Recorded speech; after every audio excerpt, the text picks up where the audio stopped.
Good afternoon and welcome back. This is Business Day Television. And of course, this is Industry Focus, where we give you updates on various industries, both home and abroad, be it local or global. Hence, identifying the promise and problems of several industries, how they work, and of course, highlight anything that has to do with the economic value that they possess and add it to everything that you need to know. More importantly, it affects how it affects the GDP of your country. But here in Nigeria, we say how it affects Nigeria's GDP, lives of Nigerians, and Nigerians across Africa in relations. More importantly, in relative to the rest of the world. This is Industry Focus. We bring this to you every Tuesday. All right, so let me run through all the segments that will be coming your way so you don't miss anyone at all. Number one, we will take quote of the day on branding and marketing. And second segment, we have a captain's opinion where our guest, Azuka, is standing by. Yes, he's a marketing expert. And the topic we'll be looking at will be how branding and marketing powers other industries. Okay, then 3, we will look at deal or no deal. We hear the federal government mention that it is setting some standards when it decided to launch a national campaign to promote made in Nigeria goods sometime last month in October of this year. And of course, retrospect will be coming your way where I throw in 1 or 2, things that would make you see that branding and marketing has been there for years. Talking about way before 1960, before we became a republic. All this coming your way. I am Onyeka Valentine. This is Industry Focus. We'll be right back. Don't change that dial.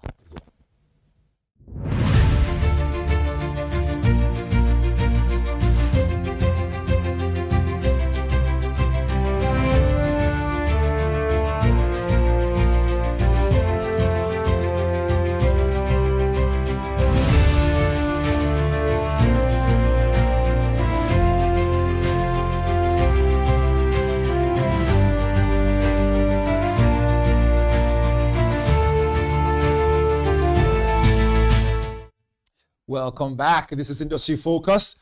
Right here, let's jump into our very first quote of the day. All right.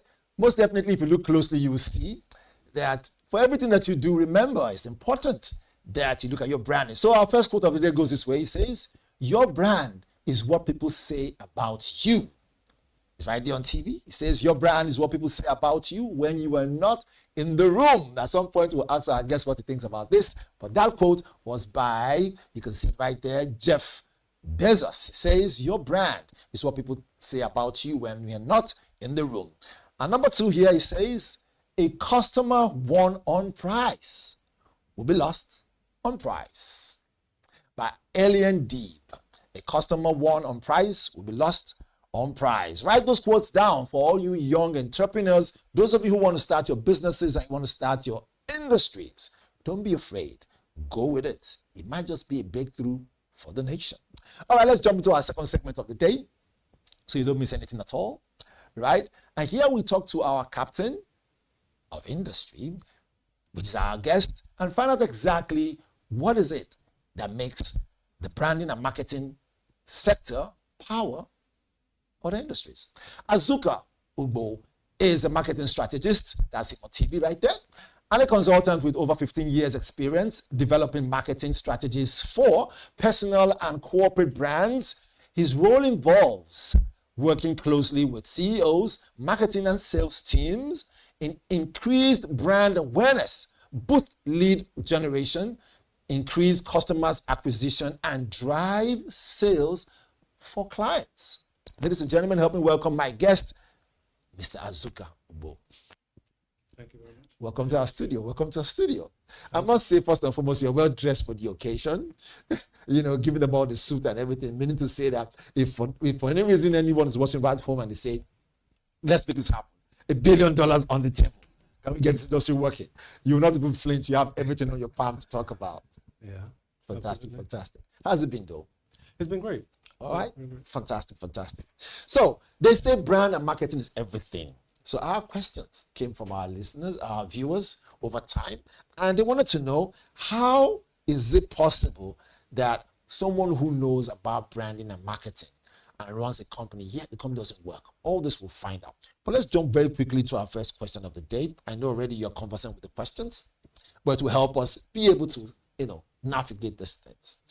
And let's focus on strategic connector as a question within those angles. So our viewers say that this. They say, from your experience, how does strategic branding and marketing act as essential connector, right? That helps non-marketing industries like agriculture, okay, and other manufacturing sectors drive. Where does branding come in and marketing? How does it help them drive? Okay, so I think the first role that marketing has to play is understanding the customer. And the moment you understand the customer, it's easier for you to actually create marketing material or marketing content, whether it's a TV ad, a radio ad, a newspaper print ad, whatever the case, that communicates to the needs of those customers. So if you look at non-marketing industries like agriculture or manufacturing, it boils down to the mindset or the need that the customer has and how you communicate that need. Need that customer has and how you communicate that need. Yes. Okay. That being said, we'll do a follow-up one. It says here, value and perception. This has always been an issue for a lot of people. Yeah. Right? They say that perception is everything. That it is how you set how you dress, how you are dressed. But as a brand and marketing expert, the question is simple. When you look at those areas, how does it really add value, like a common challenge to sectors like the tech, finance? I mean, you're all dressed and sharp. If this was a pitch right now, you probably would, like I say, put $1 billion on the table, you probably win it. But again, a lot of other, conversation has to come to play. Yeah. So a common challenge is in the sector like tech or finance, right? What are the triggers? How can you help to create a product that will be more superior than the other? And if you have such already, right, how does this come to play? Value and perception. All right. So let me speak on perception first and foremost. Perception basically is tied to trust. Right. Do I perceive that this product, this person can actually help me? And when you're able to answer that, showing that your level of experience within the industry or showing what you have capacity to actually help your clients to achieve, then you have to lead with that perception and try to answer the questions in people's minds. Can this work for me? So for instance, you go to a shop and you know that you want to clean your clothes. You need to get a detergent. The perception is, what's the best one that's going to work for me for this particular situation? And if you believe in the past, or maybe you saw some communication online or on TV that says that make your whites whiter. Make your white whiter. Then you know that this is the product that is actually going to work. So the perception is, this has worked in the past, so definitely it should work for me. So a lot of brands and businesses need to focus on the perception that people have in their minds on how their product actually solves their problems. But if you take it to industries like tech, and which other one did you mention? Tech, finance, it says here, yes, tech, finance. He also mentions basically those two, tech, finance, and maybe, yes, you want to say agriculture if you like, one of those two. Okay, so if you look at tech and finance, it's talking about money, right? I know Nigerians, we don't really trust people with our money. Point. Right. So how do we level the playing field or make it easier for people to actually do business with a tech company or a finance company? We need to start with the low-hanging fruits. A lot of companies actually go out and do a bit of research and find out what is missing in the marketplace. Right. Like take, for instance, slow transactions, right? A company saw that when somebody wants to pay for goods and services and they needed to transfer the money to the vendor, they can transfer the money and then 10 minutes they're waiting, no alerts, no confirmation on the transaction. So a company pops up and says that that's a problem that we need to solve.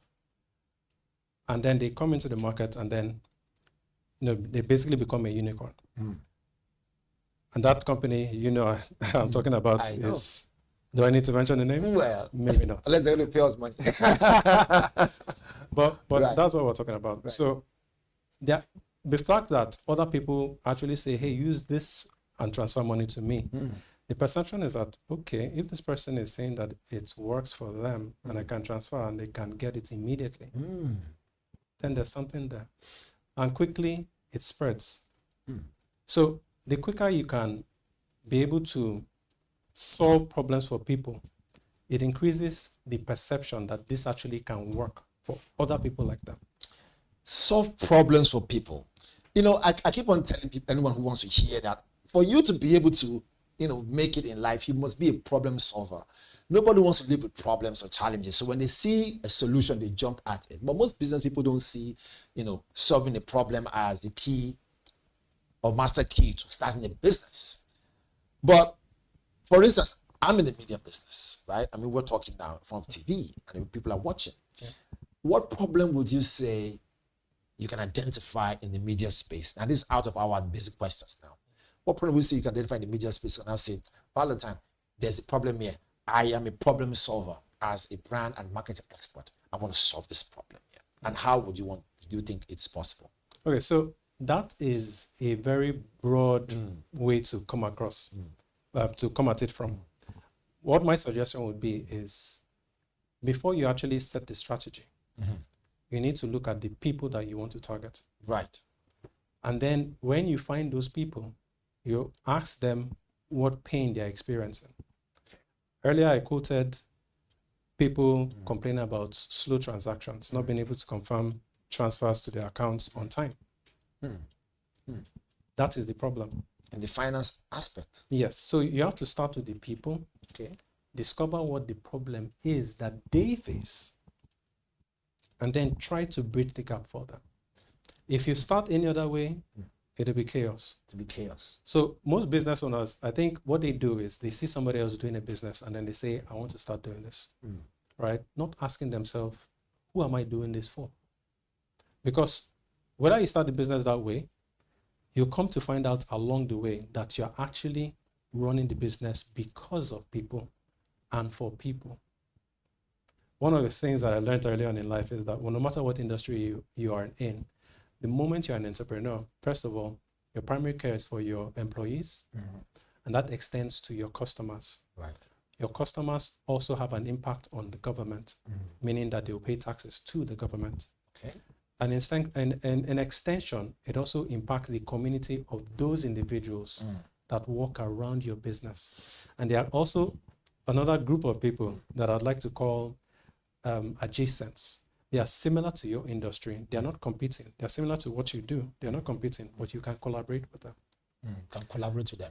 So you have to find different ways to actually serve these different markets. And branding and marketing is one of the master keys. Absolutely. Okay, before I go ahead, you saw our quotes when we started the show, right? Let's take out the quote again. Tell me what you think about those two quotes. Is this something that adds value? Do you think, Jeff, let's see, those quotes are up there again. The first quote there said, just to help, it says, your brand is what people say about you when you are not. That's it on TV. So your brand is what people say about you when you are not in the room. Do you agree with that? Absolutely. So one of the mistakes that people make is that they think that they themselves don't have a brand. That the only brands out there are the products and the services or the big corporations that you have out there. Each person has a personal brand. There are some things that people know about you that when they think about it and say that, oh, Onyeka Valentine, right. Oh, you remember from school, he was like this, he was like that. Oh, have you ever watched that TV program? That is your brand. Right. When people are talking about you.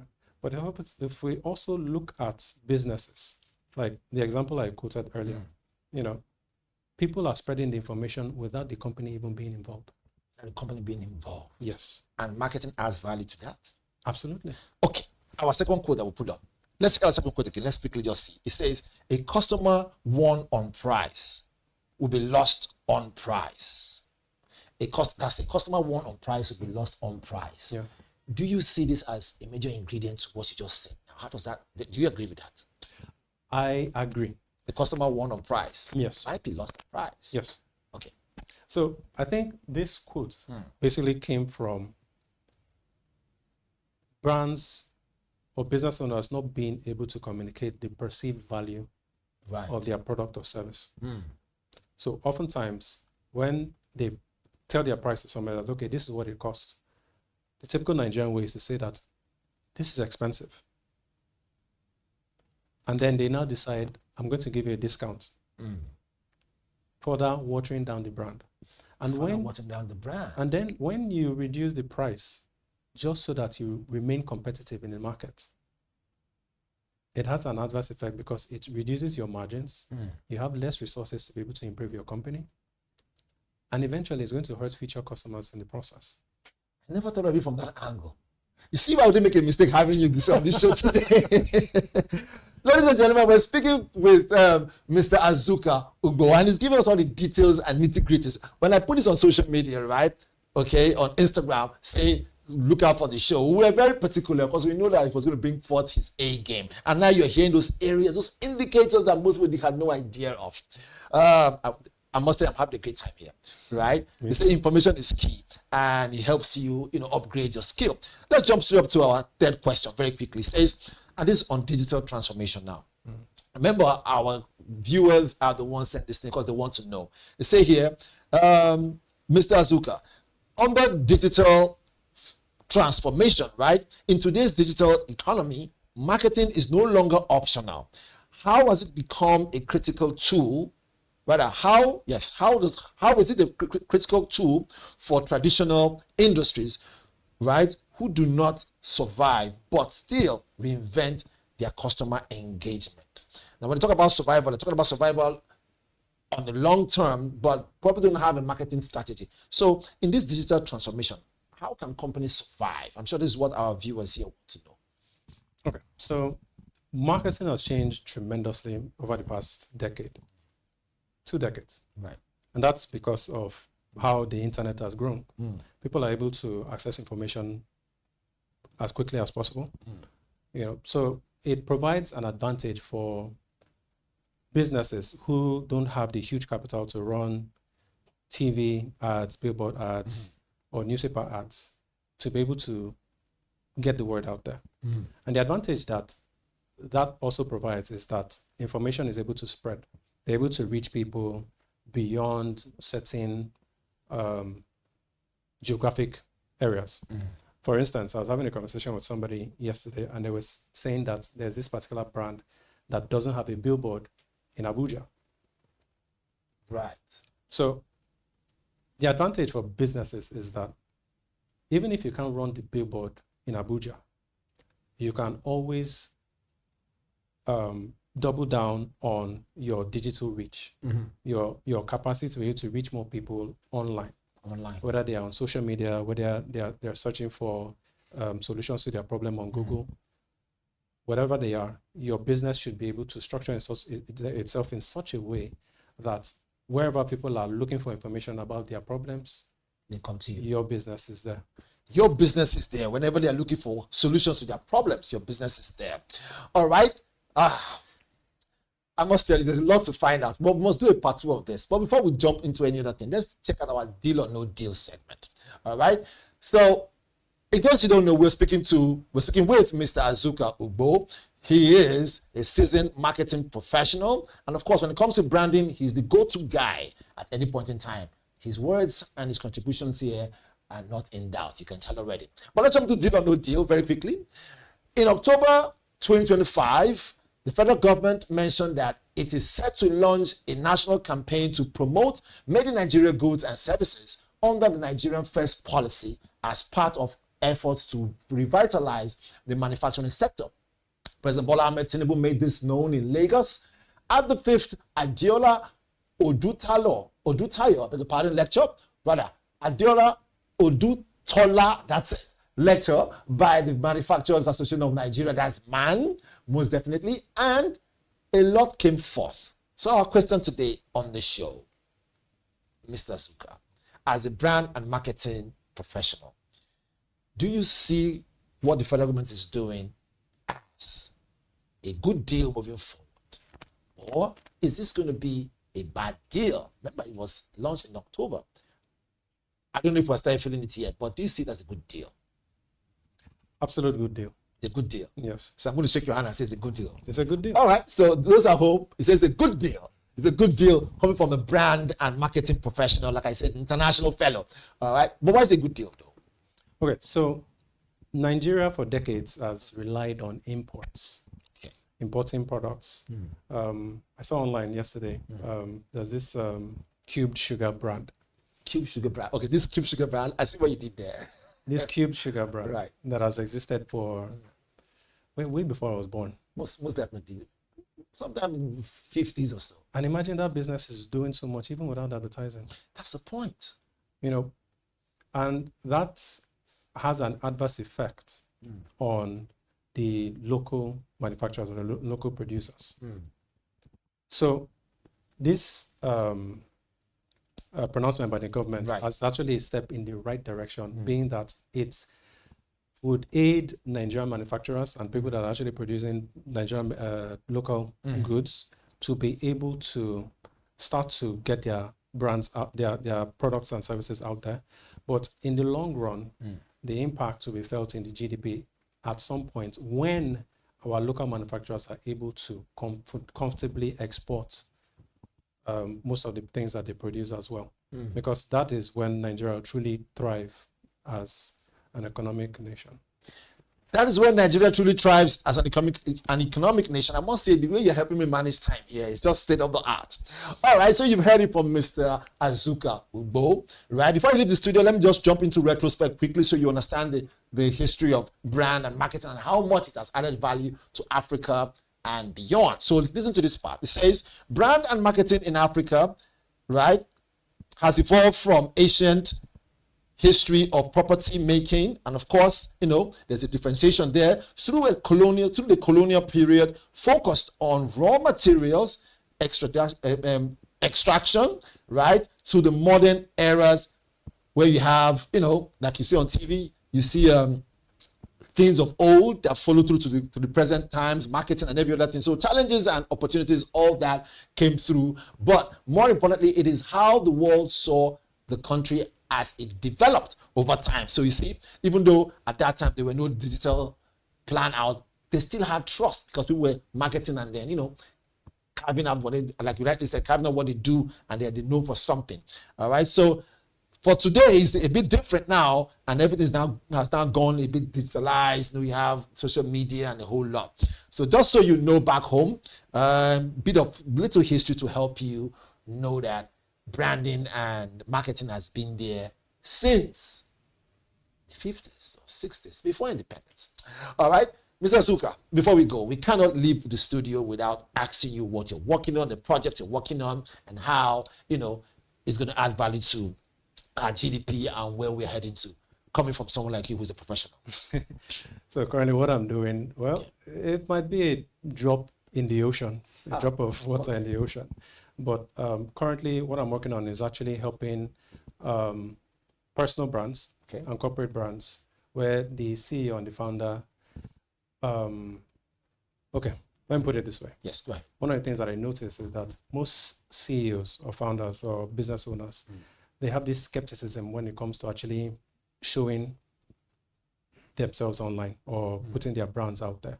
But if you look at some of the industry leaders, Tony Elumelu, Dangote, you look at Elon Musk, you look at Jeff Bezos, you see that their brand is at the forefront of their business brand.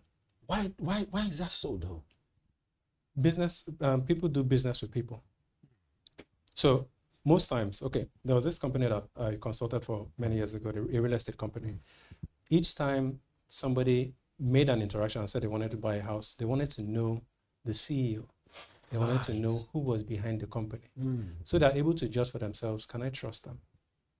Can I trust this person?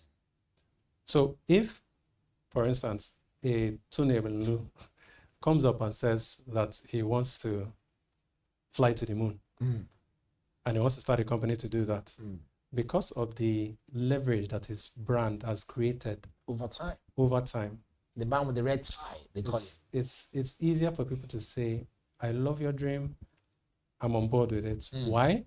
Because he has proved himself so many times before.